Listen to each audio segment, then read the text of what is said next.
हम एकरा के ऑन कर देले बानी। You know what, Zoya Farooqui always meets her promises. Here's your भाईजान।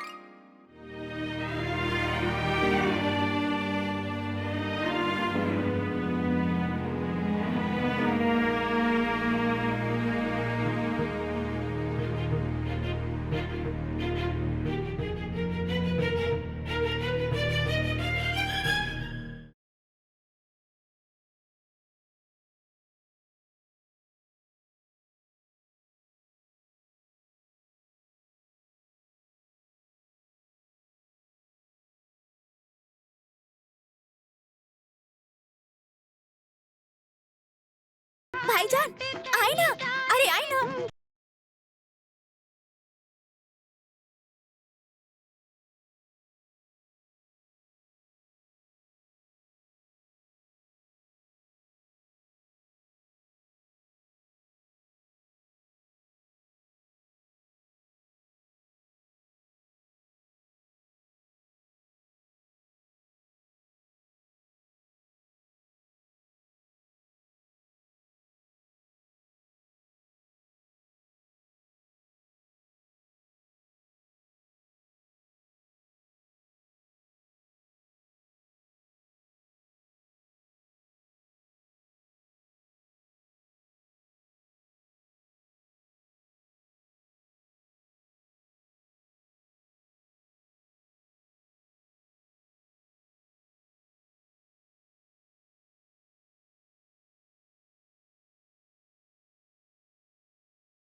अरे रजिया,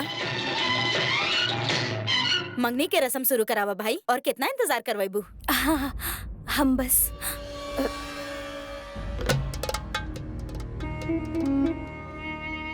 हाँ चल चला। हाँ।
ला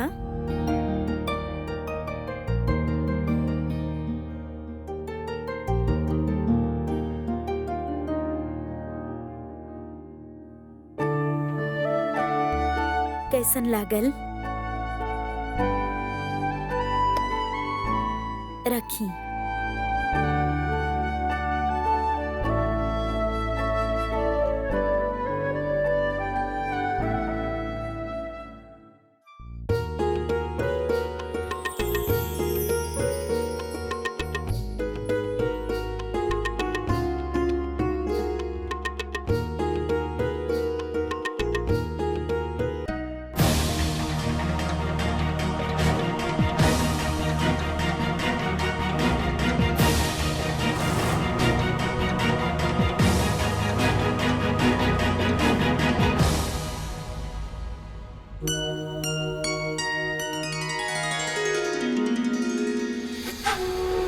अब हुई एक तीर से दो शिकार। रजिया आज तक हमार जितना बेइज्जती कैले बड़ी उस सब के हिसाब आज सूद समेत चुकाई।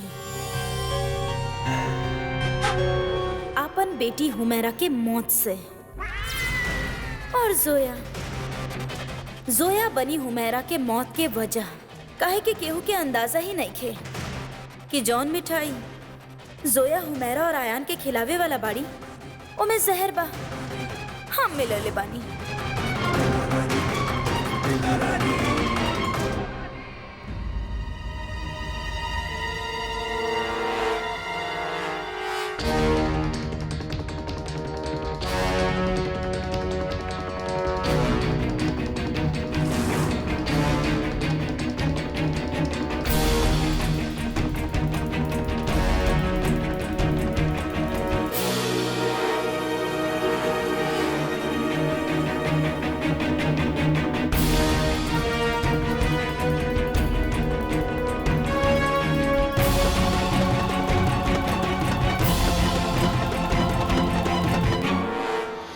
कैसे बात कर रहल बानी भारती जी? जैसे ही कुछ तय हुई हम सबसे पहले आपके बताइब। जी खुदा हाफिज। अल्लाह। अम्मी भाईजान के निकाह के बात होकत रहे ना? पूछा मत। जे के देखे एक ही सवाल कर रहल बा, असद के सगाई कब होगी कब होगी। और असद बा कि हमरे मुश्किल के बारे में समझत ही नहीं खे। खुदा जाने कैसन लड़की पसंद आई ओकरा के।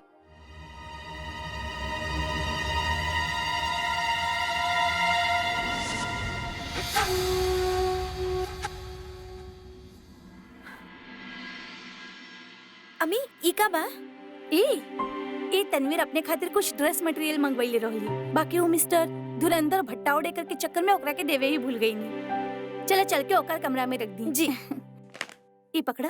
इनफैक्ट अम्मी हम आपके बतावल ही भूल गई नी। हम वो दिन मार्केट गए रहनी ना तो भारती आंटी मिलल रहली। वो पूछत रहनी कि हमनी के घर में जो मेहमान बा ना कहीं उनकरा साथ हमनी रिश्ता पक्का ना कर देनी। वो भी ना कुछ सोच ले ताड़ी। वैसे वो जोया के बारे में कहत रहनी का? ना हमरा ख्याल से तनवीर के बारे में कहत रहली। वो कहत रहली कि वो लड़की भाईजान खातिर बिल्कुल ठीक बाड़ी। सीधी सादी, घरेलू, तहजीब वाली। वैसे ये बात तो बा, तनवीर बाहे बहुत तहजीब वाली। तनवीर कहाँ गईली? तनवीर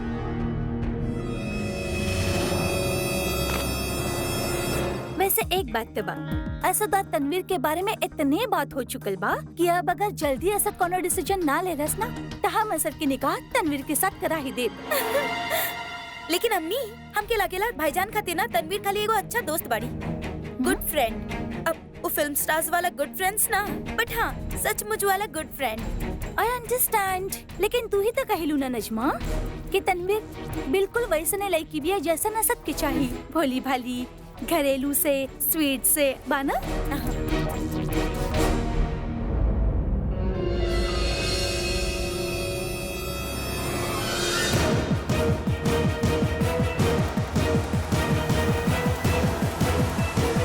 अम्मी आई थिंक तनवीर नीचे बाड़ी, उनकर आवाज सुनाई देलस। चली फिर चली।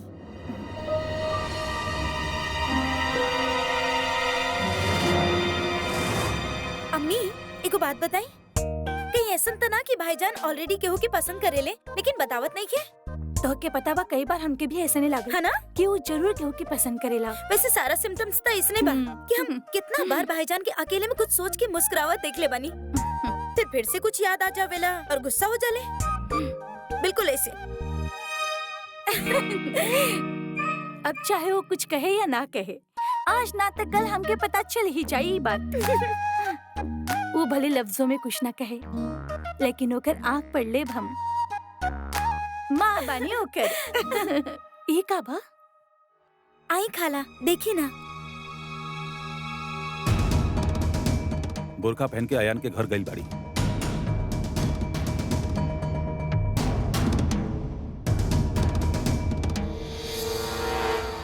टमाटर तोरा पता रहल ई सब? ना भाईजान, लेकिन भाईजान जोया जौन भी कर रहल बाड़ी बहुत अच्छा कर रहल बाड़ी।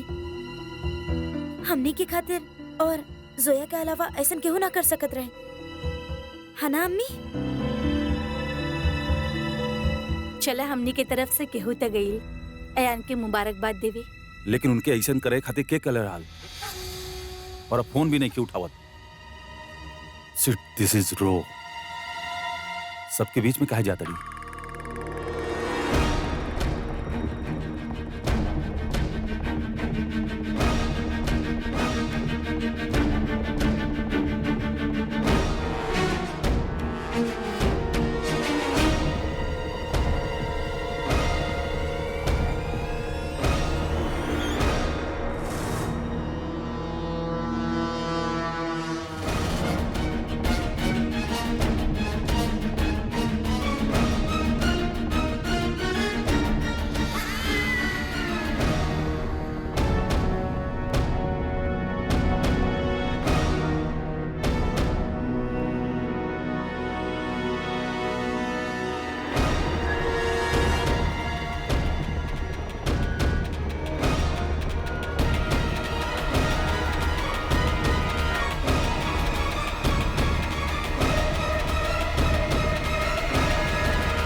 हेलो। तोहार बेटी के जान खतरा में बा। का?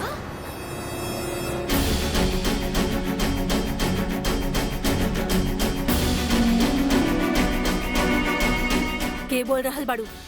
बस एक बार बुरखा वाले के बेनकाब करके देखा, सब समझ जाइबू।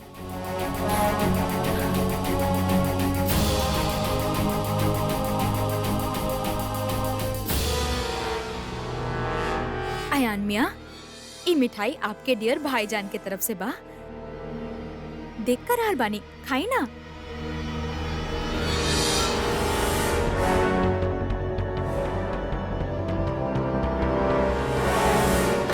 हुमैरा,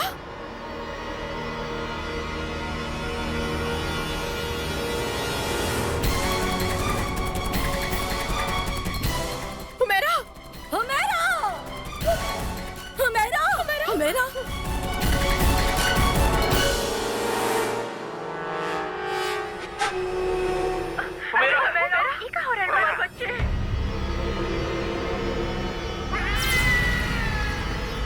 हुमेरा का भइला आपके हुमेरा?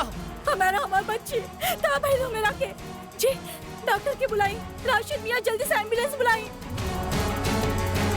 अयान, एम्बुलेंस के बुलावा। जी।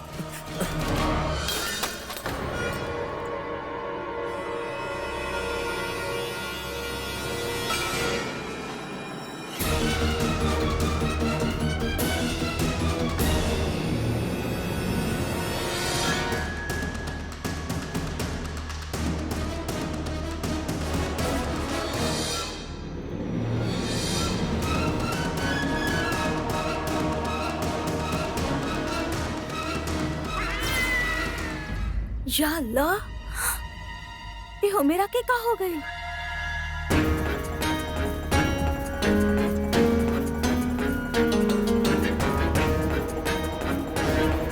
अम्मी, वो सब का बा? वो देखी ना, ठीक से दिखाई तो ना दे रहा, लेकिन देखे से तो ऐसा लग रहा बच्चे से टोटका के सामान बा। लेकिन वो थाल में का करल बा? आयान भी फोन नहीं के उठावत। आई होप वो मेरा ठीक होके। हमके बहुत डर लग रहा है बासन। ये सब ठीक नहीं खे। जोया भी वहाँ बिया। कहीं ऐसा में बेचारी जोया ना फंस जाए। देखी ना, देखे से तो ऐसे लग रहा बा जैसे कि वो हुमैरा को कुछ खिलेली और वो बेहोश हो गईली। कहीं वो लोग इस सब के इल्जाम बेचारी जोया पर ना लगा देवे।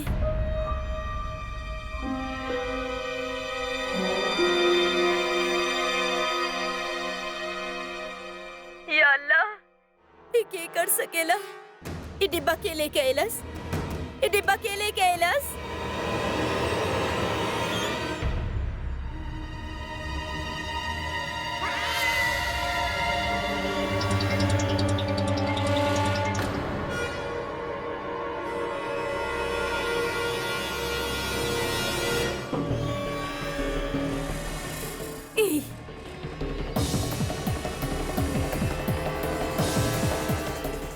के लेके आई भी आई सारा मिठाई।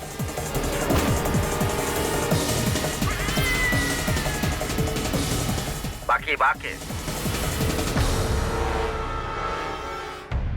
या अल्लाह, जेकर डर रहे हुए है भाई। अब बेचारी जोया की का होगी खाला? पता ना वो लोग अब सोया के कहा बोली है। अम्मी, जोया के साथ ही हमेशा ऐसा काहे हो खेला? वो कबो के होके बुरा ना चाहेली, पर फिर भी कुछ न कुछ गड़बड़ जरूर हो खेला। अभी भी वो इतना नेक इरादा के साथ गई रहली, देखी ना कहा हो गई। लेकिन हमरा के लागेला उनका सब्र करे चाहत रहे। वो घर में उनकर पहचान ही नहीं खे कि वो जोया फारूकी बानी, बल्कि ई बा कि वो एक घर के मेहमान बाड़ी। उनकर हर हरकत पर एक घर के बहुत बदनामी हो सकेला।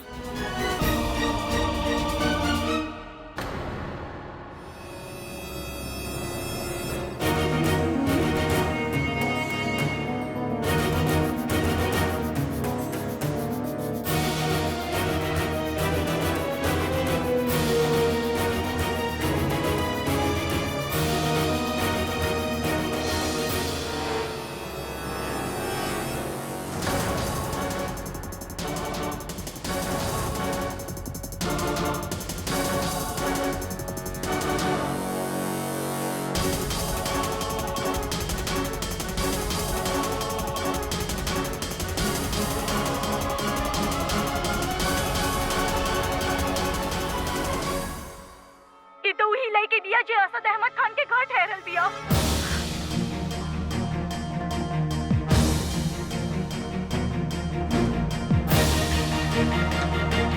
देख लेनी राशिद मियाँ, आपकी पहली बीवी दिलशाद हमारे बच्चे के सगाई पे का तोहफा भेजने बानी।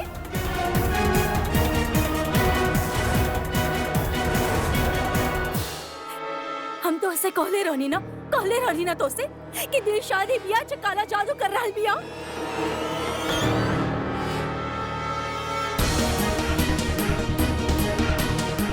तो के और ही खानदान के बर्बाद करे चाहत बिया।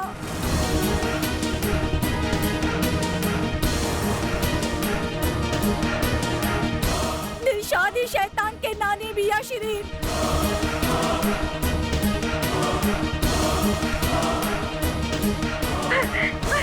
या अल्लाह, हम आप लोगन के कितना बार बोलत रहनी, लेकिन आप लोग क्या हुआ हमार बात पे यकीन ना कैलस। कर दहला सु जादू कर दिया हमारे बच्ची पे, और कल तब वो अच्छा ना होगी।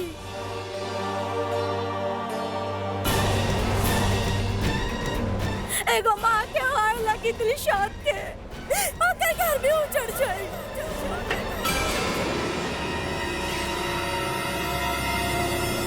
अल्लाह करे और घर बच्चन के कबो खुशी नसीब ना होके।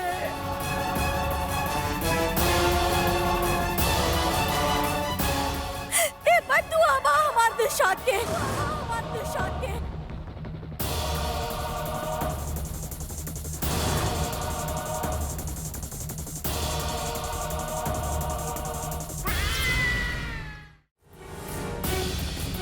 देखिए प्लीज हमारी यकीन करिए, हम ऐसा कुछ नहीं के कहले आपके कोनो गलत फहमी भइल बा। दिलशाद फूफी ऐसा कुछ ना कर सकेनी। ई सब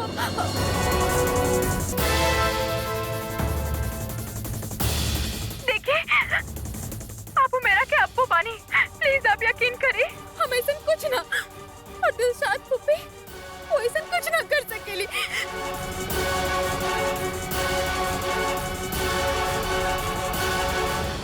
मेरा तो हमार छोट बहन जैसन बिया।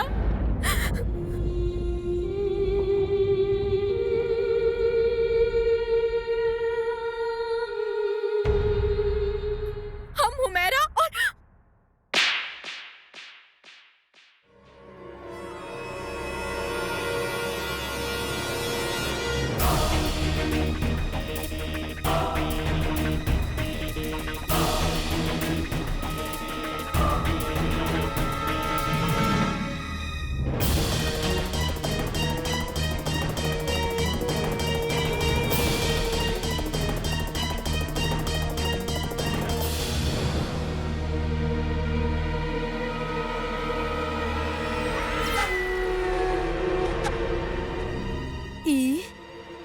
हमार पैगाम दिलशाद खातिर। कह दे यू डायन से ओकर राज अब खुल चुकल बा।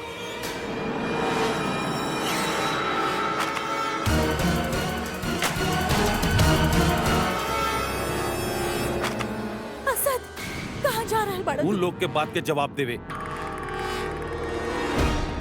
तू कहीं ना जाइबा असद, रुका। तो आप कहा चाहत बनी अम्मी? उनके मन में जे आई बकवास करत रही हैं और यहाँ चुपचाप बैठल तमाशा देखत रही। उनकरा के जे कहे के बा उ कहे दे असद। तू ही तो कहेला ना उनके साथ हमार कोनो ताल्लुक ना बा, तो फिर आज तो के इतना फर्क काहे पड़ रहल बा? आपके फर्क ना पड़ता अम्मी, वो आपके काका न बोलने आपके फर्क न पड़ता। उनके बतावल जरूरी बा कि उनका हक का बा। असद मत जा असद, तो के तोहर अम्मी के वास्ता मत जा असद। हालात ठीक ना बाऊ हाँ मेरा भी। प्लीज असद, ये सही वक्त ना बाऊ हाँ जाए के।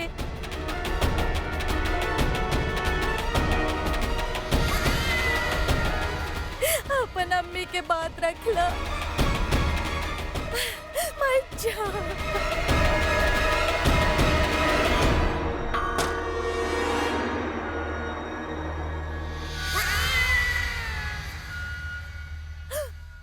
ये सब कभी ना होत अगर मिस फारूकी वहां ना गई होती तो।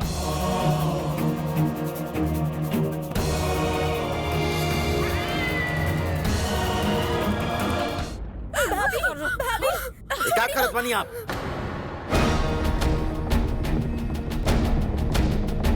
हमें लड़की के जाने नहीं और ये ऐसा कोनो हरकत ना कर सकेले। हाँ राशिद मियाँ, आप तो ये कहब ना काहे कि ये आपके पहला बेबी दिलशाद के घर से आयल बिया। आप ये सबसे गलत कैसे कर सकेली? का बकवास करत बनी आप?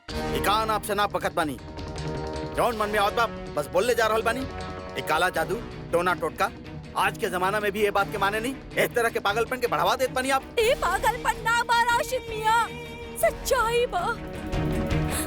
आप ओके देख के भी अनजान बन रहल बानी तो केहू का कर सकेला? ये तो खुदा ही जाने आप इतना अनजान काहे बन रहल बानी। आपके ये सब ना दिख रहल बा? हमार हुमेरा ना दिख रहल बानी आपके?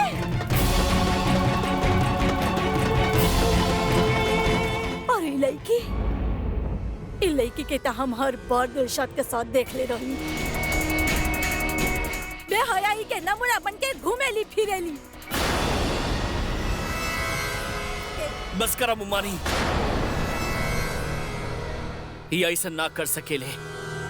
ईता यहाँ पे यही खातिर आए रहे ताकि देख लू शिरीन, देख लू ना तू वो जादू करने के जाल। पहले तो हर शोहर के फिर ओकरे बाद तो हर बेटा के वो हर केहू के अपन जाल में फांस ले बाड़ी।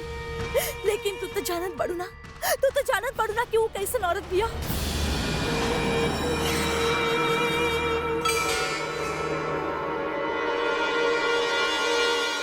और ये लड़की आज एकरा के ना छोड़ब, सच कबूल करा के ही रहब। बतावा तू सच का बा, नहीं तो आज हम। बस करा मुमानी, बहुत हो गई।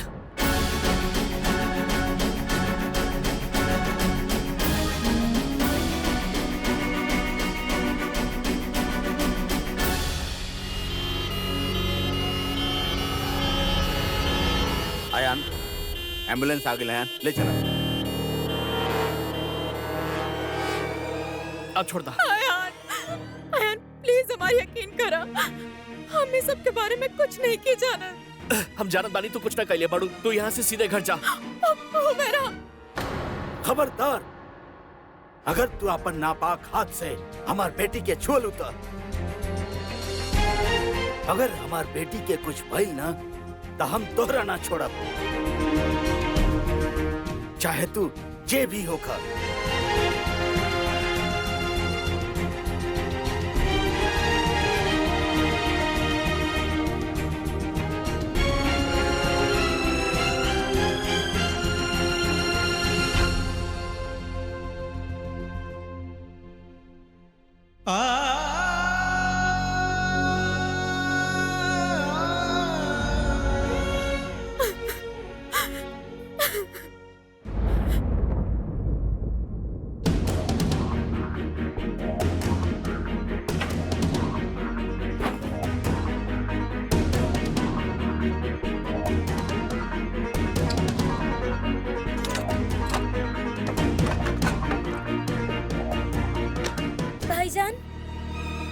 भाईजान ये आप का कर रहल बानी? भाईजान please calm down, please please आप जल्दबाजी में कोनो फैसला ना ली। तू लोग चाहत बड़ा कि हम रजिया के बात के जवाब न दी। तू लोग इहो चाहत बड़ा कि मिस फारूकी के इतना बड़ा बेवकूफी ऊपर भी हम कुछ न कहीं। What's wrong with you guys? तू देख लू ना कि वहाँ का भाई। देख नहीं भाईजान, लेकिन हमने के ही ना पता ना वो सब काहे खातिर भाई।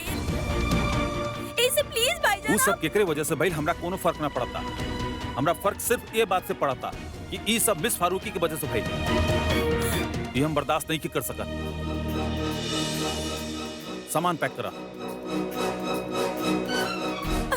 भाईजान प्लीज रुक जाइए, भाईजान please. You do what I am telling.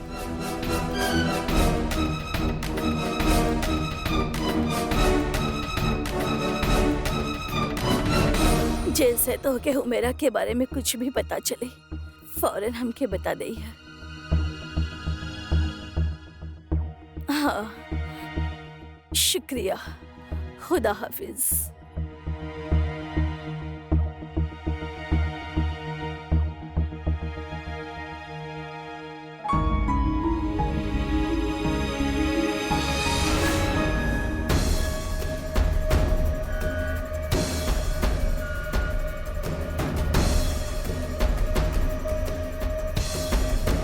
Dilshad एक घर पर काला जादू करवा रहल बाड़ी और आप ओकर मदद कर रहल बानी। हो ना हो, एक काला जादू जरूर रसिया के कोनो चाल बा। पहले वो हमरे और शिरीन के बीच गलत फहमी पैदा करे खातिर यह काला जादू की इस्तेमाल करे रही, लेकिन वो अपन बेटी की जिंदगी खतरा में काहे डाली? बात कुछ समझ में ना आई।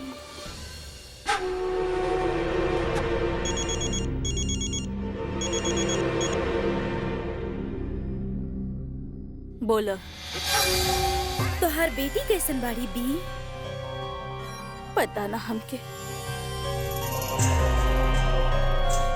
डॉक्टर कोशिश तक कर रहा बड़े जहर निकाले की, लेकिन अब पता ना कि। एक मिनट, तो कि सब कैसे पता?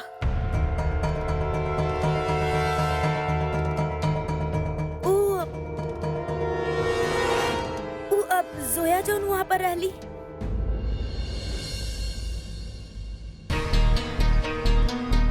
जोया, अगर तू ओकरा के वापस भिजवा देले होतू ना, तो आज ये सब होखत ही ना। पता ना हमके ऐसन काहे लग रहल बा। वो बित्ता भर की छोकरी, वो इतना बड़ चाल ना चल सकेले। फिर हम जानत बानी कि इस जहर के मिलैले बा।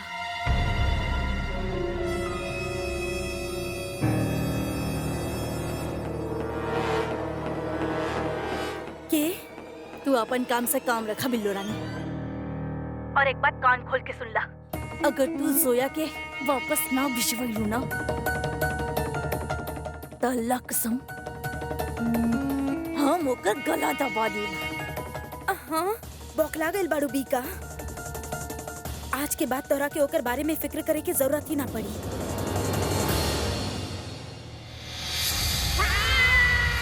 एकरा कहल जाला एक तीर से दो शिकार। तोहर बेटी के मौत तोहरा खातिर अच्छा सबक हो की रजिया भी। और रहल बात जोया के, तो ओकरा के त यहाँ से जाए के ही पड़ी।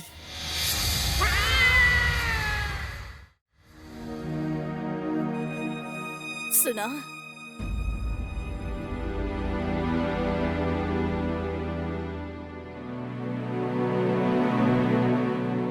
का तू वाकई में दिलशाद के घरे मेहमान बाड़ू? तब फिर यहाँ कहे आईलू? कौन मकसद से? प्लीज हमारे यकीन करें, हम यहाँ कोनो गलत मकसद से नहीं किया आइल। हम जानत रहनी मिस्टर खान कि असद अहमद खान अयान के सगाई में आवे चाहत रहे। वो अयान से बहुत मोहब्बत करेले और एकरा बावजूद भी वो यहाँ पे ना आए हैं। हम सिर्फ इतना चाहत रहनी कि दोनों भाई साथ रहे, खुश रहे, बस यही खातिर। तब फिर तू मिठाई में जहर काहे मिलैलू? या अल्लाह, हम ऐसा कुछ ना कहीं, हम ऐसा ना कर सके नहीं। पता ना आप सब हमार यकीन काहे नहीं की करत। पर लोग उहे पर यकीन करेले जो ऊ अपन आँख से देख ले होगी, और सब ही देखलस कि जे मिठाई तू हुमेरा के खिलैलू वो खाती वो बेहोश हो गई। चल हम मान लेत बानी कि ई जहर तू ना मिलैलू, लेकिन मिठाई तो तू लेके आइल रहलू। तब हेरो में जहर के मिलैलस? सोचा का वो मिठाई पूरा वक्त तोहरे पास रहल? बस एक दो बार हम उथाल के कहूँ रखले रहनी और ऊ दौरान ओकरा पास केहू ना गई। I mean, हम ध्यान ना देनी। तो जब से तू यहाँ आइल बाड़ू पूरा वक्त तू मिठाई तोहरे पास रहल? हाँ, आप बिल्कुल फिक्र मत करिए, हम एकरा के बाहर रख देता नहीं आपके खातिर, ठीक है? ना कुछ वक्त खातिर उथाल हम केहू के देले रहनी, पर वो हरगिज ऐसा ना कर सकेले। ओकर ई घर से दूर दूर तक कोनो ताल्लुक नहीं खे। तो हर बिया तू लईकी बाड़ू जेकरे हाथ से मिठाई खा के मेरा के ई हालत भइल बा। तू लाइल रहलू ना ऊ मिठाई का तो के ऐसा ना लागेला अपन आप के सच्चा साबित करे खातिर पता करे की चाहिए कि जहर के मिलैलस? पर आप तो अभी कहनी लोग उहे बात के यकीन करेले जे खुद अपन आँख से देखले हो खेले। केहू हमार बात के यकीन ना करी और मिस्टर खान तो बिल्कुल भी ना।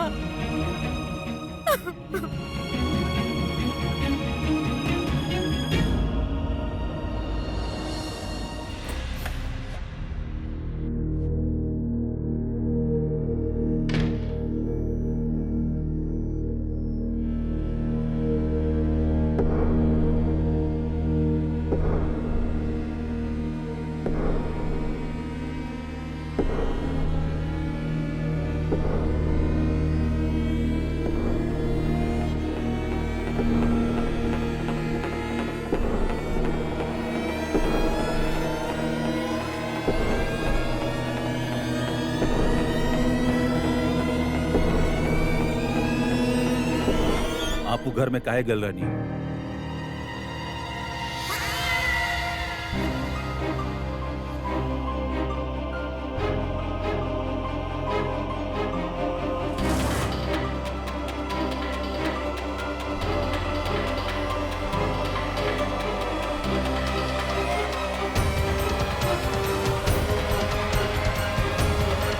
असद, असद, असद रुका।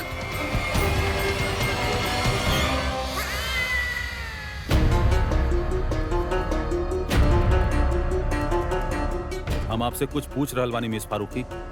मिस्टर खान, हम सोचने की। आप सोच ली, आपके सोचे खातिर के कहला? आज आपके वजह से रजिया सिद्दीकी जैसन घटिया औरत हमार अम्मी पे बेहुदा इल्जाम लगा रहल बाड़ी, सिर्फ आपके वजह से। मिस्टर खान, ट्रस्ट मी, हम सिर्फ वहाँ अयान के बीच में मत खींचा। ये सब आपके कई बा, काहे कि आपके लगेला क्या बहुत स्मार्ट बनी। सब कुछ आपके खातिर मजाक बा। आप सोचनी कि मजाक करे के एक और मौका बा, तब बिना सोचे समझे वहां चल गई नहीं। आप केहू के परवाह ना कहीं नहीं, हमार भी ना।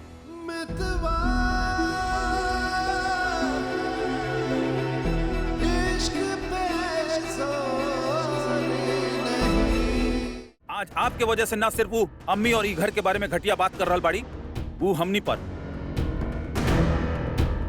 उमिरा के जहर देवे के इल्जाम भी लगेले बाड़ी।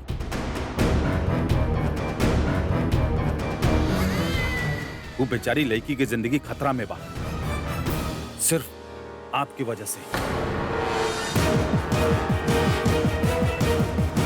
प्लीज खान ट्रस्ट मी, हम ऐसा कुछ ना कहले बानी। आप उमेरा के मिठाई देले रहनी कि ना?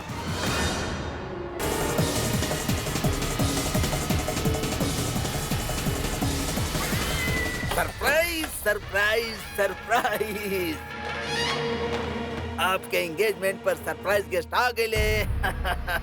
लाई मिठाई खिलाई।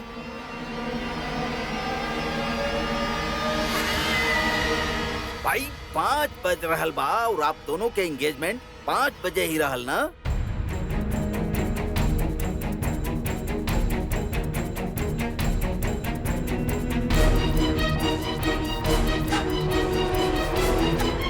भाई का भाई 5 बज रहल बा, नो गेस्ट, नो डेकोरेशन। हाँ, और मिस जोया आप तो तैयार भी नहीं की। कहाँ गई आपके लाल जोड़ा? और अब तो तैयार होके पार्लर गई रहनी ना?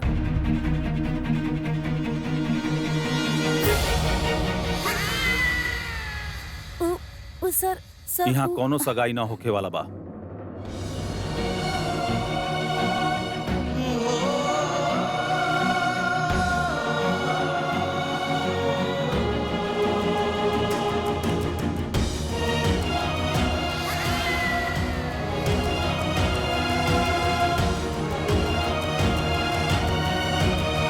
लेकिन हमके तो बोलल गई रहे कि 5 बजे आपके सगाई बा और आप खुदे कले रहनी। हम आपसे झूठ बोले रहे। यहाँ कोनो सगाई ना होके वाला बा।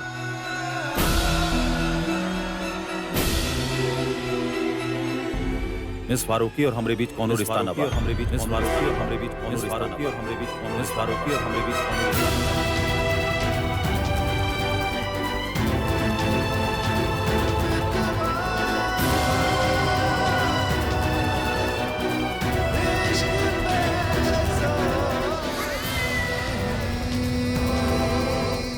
जिनका रिश्ता के कदर ना होके, उनके साथ केहू के कोनो रिश्ता ना बन सकेला।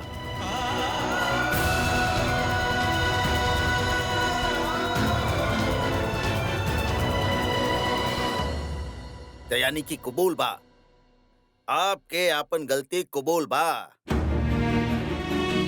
हम तो शुरू से ही जानत रहनी कि आप सब झूठ बोल रहल बानी। यहाँ कोनो सगाई वगाई नहीं के होके वाला, झूठ बोलत बानी आप लोग। आप लोग शायद भूल गए नी, ये धुरंधर भटावड़ेकर कायदा प्लस कानून के बहुत सख्त आदमी बा। और अब हमारे देश के कानूनी कहेला कि मिस जोया फारूकी अभी के अभी हिंदुस्तान छोड़ के गई हैं।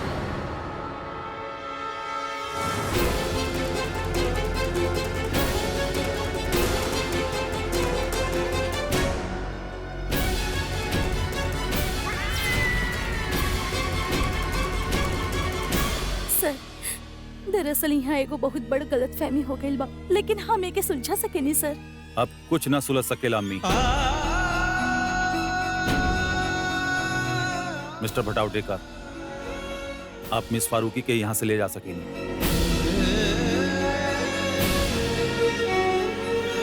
ये मुल्क उनके खातिर ना बा। इनकर यहाँ से गई ही बेहतर होगी।